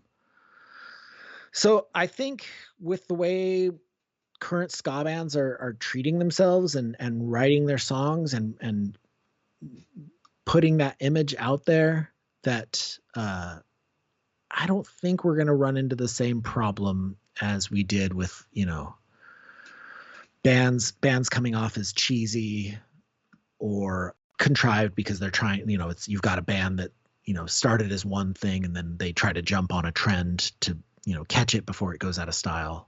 I think you kind of nailed it in the head there, because back then there was limited megaphones, metaphorically, to put a spotlight on something, which would be MTV or whatever TV stations were popular, or wherever music was popular was like MTV and then Fuse. So that's where people were watching things. And now your phone has social media, where even if something happened and like there was some lame thing in a music scene somewhere, let's say, since we're talking about ska, like some ska band did something pokey or something stupid like from back in the day, that shit would probably, you'd have about a day or two of maybe having the spotlight, and then something would take its place immediately and it would just go away. And that also feeds into something else we gotta get bands to stop doing. No more coming soon big announcement posts. No more teasing things out. Why? Just post the thing, because here's the thing is, like, if you tell me that you're going to put out an album in a week, if you say big things coming soon, stay tuned to this spot, rather than just saying album available now, go get it right now. You can go listen to the damn thing. You can buy a copy of it right this minute. What good does it do for me to wait around for a week looking at it still hasn't posted. Meanwhile, 100 other things are coming at me, vying for my attention. And then by the time you go albums out, half the people who you had the attention of when you said big announcement coming soon have fallen off. They're paying attention to something else. Okay, I'll challenge that in two things. One, okay, Aaron did that a lot for his book. But that was the pre-sale was available. But it was still... So that was the thing. He had 9 months lead up for the book, but the pre-sale was available day one. So that's the difference there. Is that but you couldn't get the book even with the pre-sale. You couldn't get the book until 9 months. So you could pay for it, but you still got to wait for it. But that's because it has to get printed. Like, that's the same thing as pre-sales with records now. Like, when you say I'm putting out a record, have the pre-sale link available so that, like, the moment that you say I have a record available, if you got however many people looking at it, a fraction of those people are going to click through and buy the record. But if you say I have an album coming out and there's no pre-sale link, 0 people will go pre-sale your record. So is this strictly with music, or is this anything across the board? I mean, I'm only talking about music, but I really feel like at this point, like, it could probably go for other things. I say, like, if you have a thing and you're going to talk about it, just talk about it. Like, there's no, like, my main thing is I just find it so annoying when people say, oh man, big things coming. Like, who cares? Just tell me what the thing is. Like, I know you're excited about it. I'm excited about lots of things. I have lots of stuff recorded right now that I want to release, but, like, it doesn't make sense to just keep teasing it out. Like, just put the thing out and then people can consume it and be like, wow, that was great. I like it. I don't know, man. Move on to the next thing, rather than being like, oh, I'm so excited about this thing. Yeah, we know you're excited about this thing. Everyone's excited about their thing. But to just tease it out, it doesn't do anything for you. See, okay, so what are your thoughts on when I do teasers leading up to, I don't know if you see them all, but, like, I've done it back in the day. Like, you said you listened to a couple of episodes. I always do a teaser for this on a Monday and a Thursday, and then I launch it on Friday. Does that fall in the same category? I think that's fine, because you're also not just saying big things coming soon. You usually, like, play a clip. Okay, so that I get of the conversation. Like there's something there to consume, and like you do have a release schedule, so it's fine. I've seen other podcasts do it where they'll announce, that they're going to have a guest, and it's just a picture of like, oh, we're going to talk to this person. Yeah, like Chris from Less Than Jake does that on Friday. I wasn't going to call Chris out, but no, I mean, I'm not calling him. Like he has done but that. Like here's the thing: is like I like Chris's podcast a lot, but like when I see those posts, all it does is frustrate me because it's like I want to listen to the thing.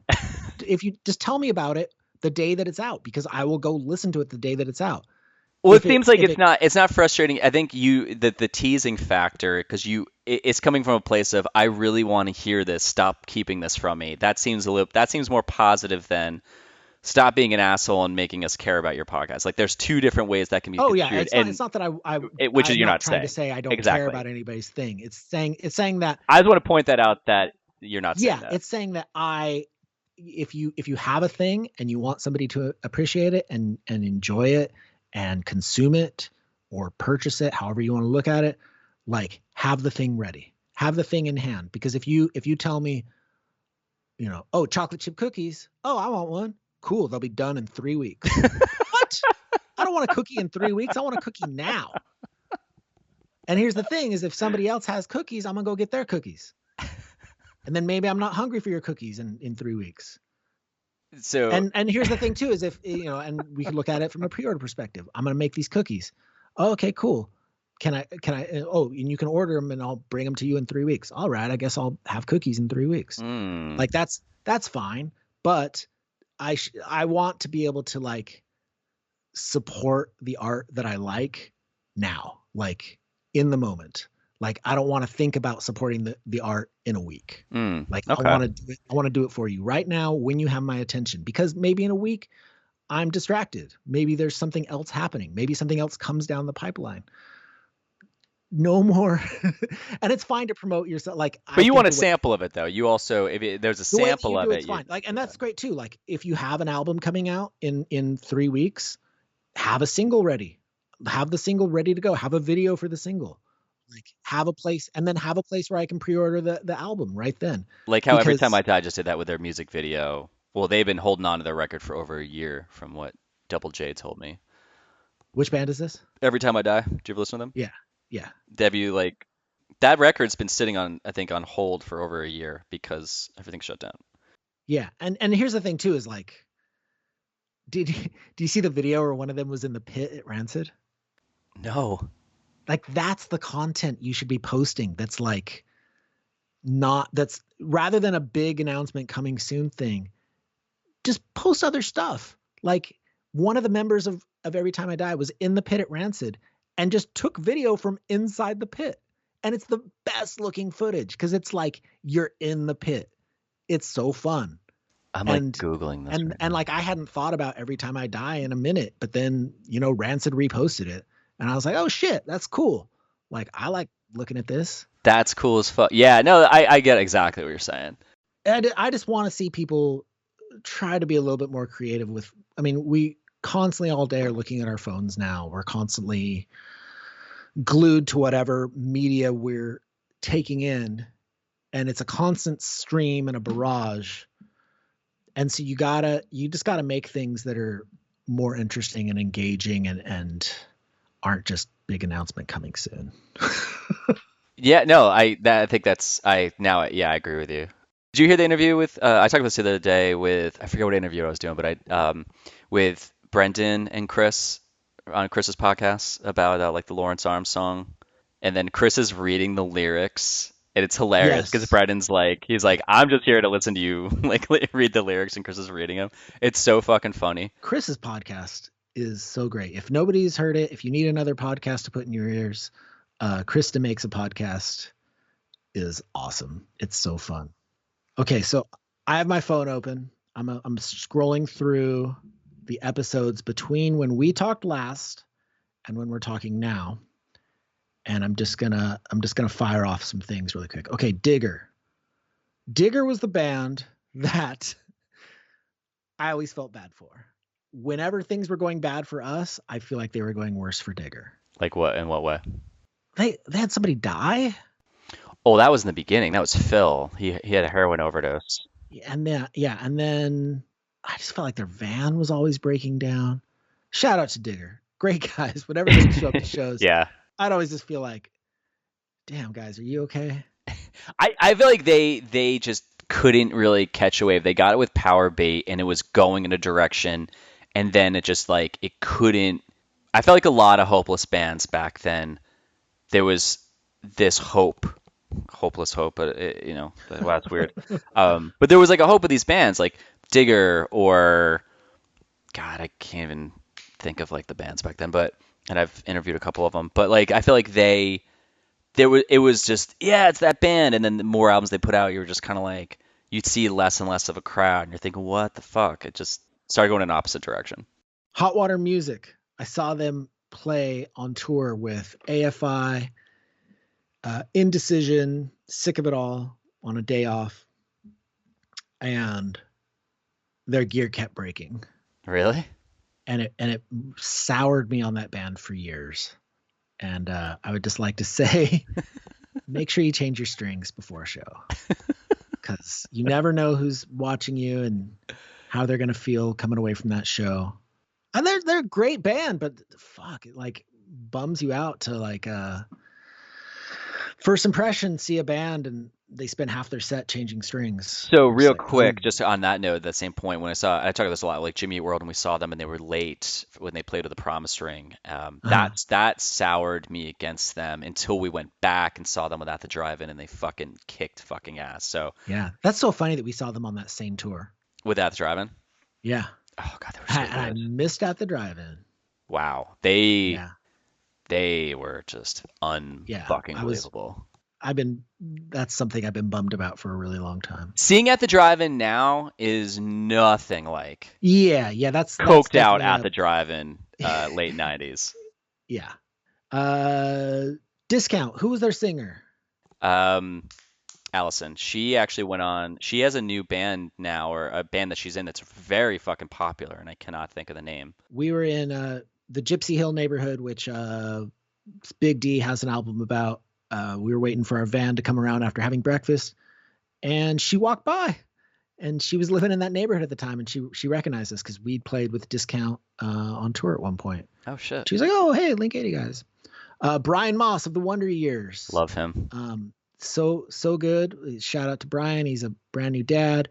I played an acoustic show with him right before things shut down.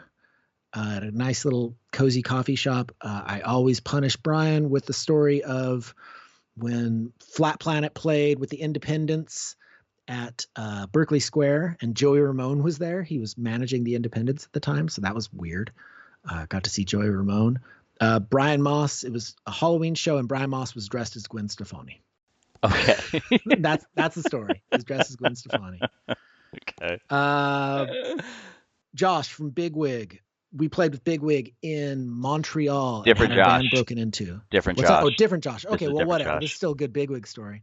We got our van broken into, and this was like, I think the second or third time it had happened, and we somehow got it in our heads that it was squatters in this abandoned building near the venue. So we all went to the building with like tire irons and like weapons to like break into this building and like get our shit back. And so we break into the building, and I'm outside stand and watch, and 20 cop cars roll up, and they like make us all come out of the building. We lost our tire iron because everybody dropped their stuff inside the building, so we wouldn't get like in trouble for having weapons. And then they looked at our passports and saw we were from America, and we tried to explain our case, and somehow they let us go. We got away with breaking into an abandoned building. Folly, a band that I never got to see back in the day. Huge fan of them now. If you haven't heard Folly, you should check them out. It's like Converge with ska parts. Yeah, I was gonna say, I'm surprised. Real quick, going back, and we're gonna jump in Folly. Did you hear the Matt Gray interview for Big Wig? I must have, yeah. Okay, I got so much heat from that fucking interview. Why? What happened? Because Matt like just starts talking shit. And I'm like, dude, you know this is gonna be heard. He's like, I don't fucking care. And I had to cut out a lot of stuff. There was a lot of shit. And behind the scenes, I had certain members of certain camps hit me up very angrily, get very mad at me for that. And I was like, I didn't say it, A, and B, I cut out about 30 minutes of shit that he was saying because it was pretty aggressive. So yeah, that one got me a lot. I had to make a lot of fun. Like, yeah, that was that one got me some heat. But yeah, Folly one, yeah, I'm surprised that I feel like they would have been on your radar when they were around. Yeah, I feel like there was just like, what year did they start? If they started in 2002, we were already done playing ska. Late 90s, I think. And I think it's also just one of those things of just East Coast versus West Coast, like bands that, we constantly talk about it on In Defense of Ska, where bands where we're like, I wish this band had gotten bigger. People from the East Coast will be like, are you kidding? That band was huge. Yeah. And so it's just the matter of having to drive all the way across this country. If a band makes it across and doesn't play a banger show, maybe you don't see them. I think that was the case coming both ways. Like Catch 22 definitely didn't have a huge presence on the West Coast, but they were huge on the East Coast. I like this. I love how you're going through this. This is so funny. Okay, so Travis from Travis Keller, Buddyhead, in the year 2000. They released a top 10 best and worst albums. Link 80 was on the list of top 10 worst albums of the year 2000. The review was ska punk and fast forward, make it go away. Jeez. and that's to say, I really do like Buddyhead a lot. I like Travis a lot. Glad Travis got sober. It sounds like Aaron North is doing better now, who was the other half of Buddyhead at one point. Eventually joined Nine Inch Nails for a while. If anybody can put me in contact with Aaron North, I'd really love to talk to him about his ska band, the Cankersores, on In Defense of Ska. So if anybody can make that happen, help me out. Did you talk to somebody from Dynamite Boy? Yeah. Dynamite Boy played. I'm going to say this allegedly happened. This may not have actually happened because I don't want to get this person in trouble. I think their singer worked at a large retail toy store at the time and allegedly stole a bunch of Nintendo GameCubes. Oh my God. And was selling them at a discounted rate. I think it was $75 on tour to make ends meet. And I bought one and I was so stoked. I remember I didn't have a lot of money at the time. $75 was still a lot of money. But I was like, I can get a Nintendo GameCube. And so I went to go see RX Bandits play and bought a Nintendo GameCube off of one of the dudes in Dynamite Boy. Okay, John from Beefcake and the Ataris. Oh, that was a good one. When they played at the Fillmore in San Francisco, John put myself and Ryan Noble on the list. And the Ataris were not the headliner that night. It was the Juliana Theory. And so while the Juliana Theory was on stage, John and Ryan and I went to their dressing room, and John pulled out a giant bin liner, like a garbage bag, and we filled it with the Juliana Theory's writer. So all their food, threw it in this bin liner, and then took it home and ate Juliana Theory's food for like 2 weeks. Thanks, Juliana Theory. Ate all your food. What was the food? It was good stuff. It was like peanut butter and jelly and bread, and I think there was Frosted Flakes. There was like a whole thing of cranberry juice. We just cleaned them out. Did you interview anybody from Sugar Cult? No, I don't think they would fall into the category. So in addition to Juliana Theory, RX Bandits played with Sugar Cult at a show, and they had a platter of shrimp laying out in the backstage dressing room. And so I went back there with the roadie for RX Bandits and Steve Choi, and I said, for every one shrimp you guys eat, I'll eat two. And we ate the entire shrimp platter while they were on stage. I thought you were vegetarian. Oh, that was vegan. You're vegetarian. Nope. You're not? Neither. Oh, I was for like you're a straight year edge. at the beginning of Link 80. I'm straight edge. Yeah. But yeah, it's the one vice I have. I eat meat. Like, you eat a lot of shrimp. That day I did. I think I ate 88 shrimp because I ate I ate 2 shrimp for every one they ate. Yeah, Aaron on from iFarm. Yeah. iFarm and Link 80 played an amazing show in, I want to say it was Fort Myers or Vero Beach in Florida. There's a video of it. I just saw it on YouTube, and it's as good as I remember it. It's a great show. Really? That's on YouTube? It makes, well, you can't, the iFarm set isn't up, but the Link 80 set is. It's with the singer that I don't think is very good, but you can actually kind of see at the time that it doesn't matter because everybody else in the band is also doing vocals, like especially all the gang vocals and big hardcore sing-along parts. And so the thing that really shows to me though is that 17 Reasons at that point was getting all this hype. And so people were recognizing the songs, and so it kind of didn't matter who the singer was at that time. It makes me feel sad watching those videos more than anything, because Nick should be the one that's there. Like, he should have been the one that got to enjoy the reaction that we were getting at that point. Yeah. The video of Nick's last show is also up online at the Globe in Milwaukee, and it's not a good show. They play for a really long time because Ben Pearlstein, it was his 21st birthday. Ben has since gone on to work for Riot Fest and the Jonas Brothers and Modest Yahoo. Ben's a really amazing person. I think the show is probably fun, but like the crowd reaction is like nil. There's like nobody's dancing. The band kind of looks like they're not having a great time. And that was the last show with Nick. Damn. Kind of a drag. Yeah. But you can see that on YouTube. Everything's on YouTube now. Is the first show I ever went to is on YouTube. What was that?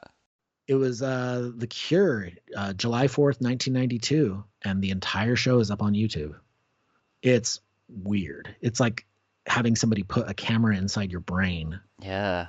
That'd be weird. I should look and see if my first show is somewhere on the internet. That would weird me the fuck out. Yeah, it's really weird to watch. It like triggers weird stuff in your brain, like weird sensory things where you're like, wow, I can remember that exact moment happening, because outside, it was an outdoor stadium show and it was 4th of July. So there were fireworks going off in the distance during one of the songs. And so like being able to actually see those fireworks go off again is so weird. Big D in the kids table, Dave. You had Dave on. He was great. Dave. Every time I think about Dave, we played a show with Big D in the kids table, and it was in this kind of basement warehousey type space where there were windows up high, and there were crates stacked up, I think, next to the window. And so there were these two girls at street level who were ducking down to look in the window while Big D was playing, and Dave mid-song climbs up and like pulls down his pants so his ass is out and pushes his butt against the window where these girls are trying to watch the show, and they bail. They're like, oh god. But he pushed his butt so hard against the window that it broke. Oh. It splintered, and I'm pretty sure it cut his butt, and if I'm remembering this right, he's told me he still has a scar from that.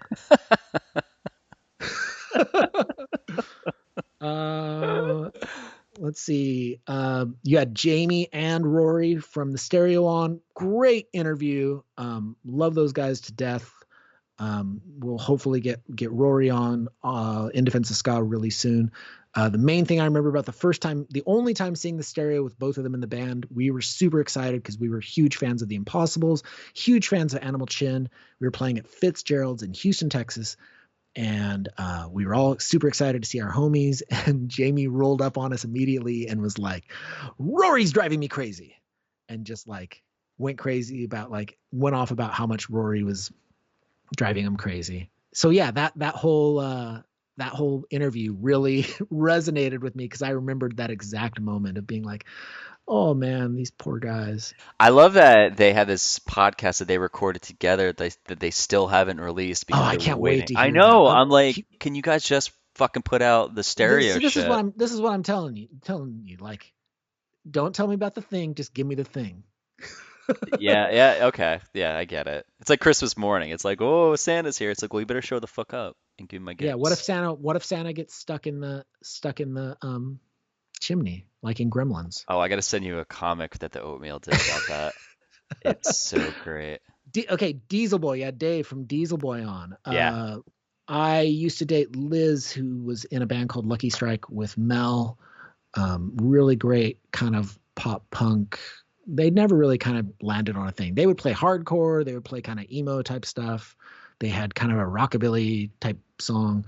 But if you watch, there's a Diesel Boy video for, I think it's a song maybe called She's My Queen. Does that sound right? But there's 4 girls in the video who are supposed to be really excited about Diesel Boy and going to see them. 2 of the girls are Liz and Mel. And it's a really kind of high budget looking video. Let me see. I'm looking up this song. Let's see. What's She's My Queen. Yeah, I got it right. She's My Queen. Yep, from the Sofa King Cool album. Liz and Mel from Lucky Strike. Shout out to Liz and Mel. They're both still great. There's the Dynamite Boy episode. There's Chris, Jake, Less Than Jake. Krista Makes a Podcast. That was a fun one. I really like the Dropkick Murphys episode, even though I don't listen to Dropkick Murphys. Dude, that came out of nowhere. And the cool thing is that, I think I said before, like he gave me this link to these unreleased Sunny Day Real Estate songs, which are on the internet. Yeah. And that's how we started talking. And then he is like, yeah, super fucking nice dude. Okay, then we're going to skip a little bit ahead. You had on the Wicks. We recently just had on Brad Logan and John Gentile talking about Architects of Self-Destruction, the oral biography of Leftover Crack. If anybody is interested in kind of the inner workings of Hellcat Records and what was going on there, that book is a good resource to hear some interesting stories. Oh, shit. Okay.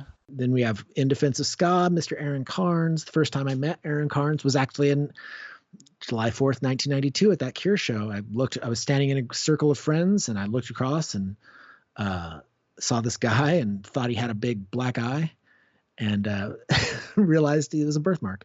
I think I liked about that interview too is like he hit me up and then I hit you up. I was like, who's this Aaron guy? And you're like, oh, he's got this book coming out. Yeah, I was pushing Aaron to do some of the podcasts that I'd done in the past, and yours was definitely one that came up. He's great. The funniest thing to me about Aaron is that he is a phenomenal drummer and hates playing drums. Excellent drummer. He played drums in Flat Planet and probably one of the best ska drummers I'd ever seen. He just hates loading gear and hates maintaining drums. But if you just put him down at a drum set, he can play really good stuff. Dave from Mustard Plug. Mustard Plug was one of those bands, in addition to Against All Authority, that you also interviewed, that we never crossed paths with back in the day. And I have since become really good friends with Mustard Plug. The last Omnigon show that we played, which was February 4th, 2019, was opening for the Toasters and Mustard Plug. And I really hit it off with Dave and Colin and Nate. Really, really like that band. I think back in the day, the thing that turned me off about them, those yellow blazers they wore for a little while. It was such a bad look. And he talked about that too. And then they how they like got that and all that. And then the thing with Against All Authority, we would always be booked with them, and then they wouldn't come to the show. And so for a long time, I got worried, like, do these guys hate us? And then it was actually listening to your podcast that I realized they were driving around in an old school bus that was breaking down all the time. And so probably what was happening is they were going out on tour and then their van was breaking down, or their bus was breaking down. So thanks for helping to clear that up for me, Mike. Hey, you're welcome. James Rickman, Slow Gherkin. He was so funny. He's like the driest sense of humor. He's great. He is arts editor at Playboy magazine, which is why Aaron Carnes has written an article about ska in Playboy magazine. Wait a minute. Because everybody who was once a ska kid is now in a position of power. I'm pretty sure one of the main editors over at Rolling Stone is a gal who used to be a 14-year-old ska kid now. Wait, James he works at Playboy? Yeah, isn't that weird? He didn't bring that up. I wonder if he said something like his job, and he's like, I can't say what my job is. Well, hopefully I'm not putting him on blast. No, I don't think he said that, but I mean, whatever. I mean, it's probably we bring it up a lot. That's one of the times that I saw Slow Gherkin when they were active, I just went to go see them play, and I tried to play guitar tech for them. They broke a string, so I was crawling back around the back of the stage. It was like in a sandwich shop, I think, or like maybe a bread shop. There was definitely bread there, but I was climbing over their cases at the back of the room trying to get to where the strings were. And there was the whole PA and the amps were all running off of one power strip. And I accidentally bumped the power strip out of the wall. While they're playing? Completely stopped the song mid-set. I like scrambled to like plug it back in, but felt really stupid. Oh, good job. Well done. And let's see. And on that same tip, Vinny Karuna from The Movie Life, we played a string of shows with Dessa with I Am the Avalanche, and we were super into that band. Man, I feel like if that first record they had put out on in like 2005, I guess it was, on Drive Through. Yeah. I feel like if the recording on that was better or something, those songs are so good, but something about that recording, I just don't feel like lands right. I think you're kind of screwed if your first band is really popular and you try to do a second band. Yeah, it's going to work against too, you. Yeah, that's usually going to fuck you over pretty big. But I'm the Avalanche was awesome. They were doing on that string of shows, they were doing a cover of Fugazi's Waiting Room, and so Joe from RX Bandits and I would run out on stage and do the backup vocals. And then one night I got way too into it and I like jumped on top of Vinny's amp and I knocked over a beer. And so I'd like to publicly apologize for knocking over a beer on Vinny's amp, because I'm pretty sure he was not stoked about that. And I still feel bad about it anytime I see his name. I mean, you really shouldn't keep your beer on top of your amp. I mean, that's just kind of like a rule of thumb. It's so funny to me, though, that I just hold on to stuff from 2006. I think everyone does. And before. Trust me. Man, it's hard not to, right? And then there's a bunch of other good ones. I'm not seeing. Oh, Jumpstart Records. They just put out. They reissued the Siren 6 records. So go get one. If you like the Siren 6, you can get their record. Saturday Supercade played a show with them and Two Man Advantage in a hall somewhere. And my friend Jimmy Doyle was a 16-year-old kid who was part of the group of kids that had pooled their money to book the show, and we're friends to this day. Jimmy sang in a band called The Fad and has a new record coming out under his own name. Man, you're plugged in. You're plugged in. So that's the thing. It's like I said before, punk rock, especially ska punk, is a small town. Ska punk is an even smaller town within that town. Mm-hmm. It's just the same people over and over and over. Yeah, I want to get Casey and Chip on from Saturday Supercade because I got Robbie Cade's perspective, and he quit before they put out a couple more records. So, and then Casey found out about the podcast because of that. So then me and him started talking again. I was like, you guys need to come on and talk. He's like, all right, maybe. I was like, yes. All right, Mike, I've talked to you for 2 hours. I'm sorry. I was going to try to keep it short this time. I love it. No, man, I like it. Hopefully you can edit this down to like an hour and a half or something that's listenable. You know I don't do that. I keep it all in. Oh God. That's why it takes me 5 hours to fucking edit all these. Actually, this one, I was gonna put this out next week. I'm not sure because I'm going down to Wilmington tomorrow just to go to the beach, baby.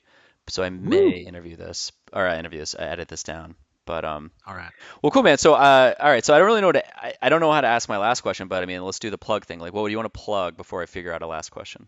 Go check out Omnigon. Go follow us on social media. Say what's up if we knew each other back in the day and I haven't seen you in a while, because I love making those connections.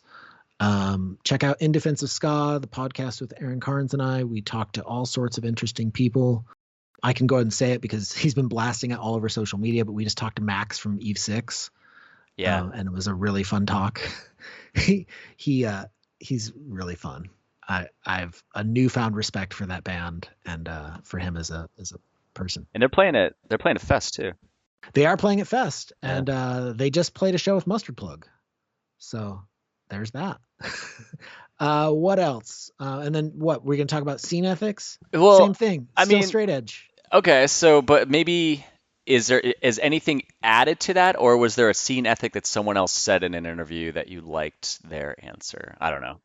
Oh, there's some here's the thing that I've been holding on to lately is that Here we if go. you're going to be part of an underground music scene, you need to immerse yourself in it. Like whenever I see somebody who's in a small band wearing like a Cure shirt, I'm just like, why are you doing that? Like, rep your friends. Like, I'm looking over in the corner and I have a stack of shirts that I've bought from my friends' bands. Because if you're gonna, I mean, and you can just wear a plain shirt. Like, I think that's a good look. But if you're gonna wear band shirts, wear your friends' band's shirts. Because the Cure doesn't need more fans. The Cure has a bajillion fans. They're not going anywhere. Like, rep your scene. Listen to the music from your scene. And it will help strengthen how you feel about that scene. And I think that's kind of the thing that I've tried to do in the last couple of years is to really immerse myself in this more, because I feel like it was easier in my 20s to be like, oh yeah, I play ska punk, but really I listen to blah blah blah blah blah, and that's bullshit. That's fucking lame. Like if you're gonna play a certain type of music, maybe you should listen to that type of music a little bit. Just saying. Maybe that should make up a larger chunk of your diet than other shit.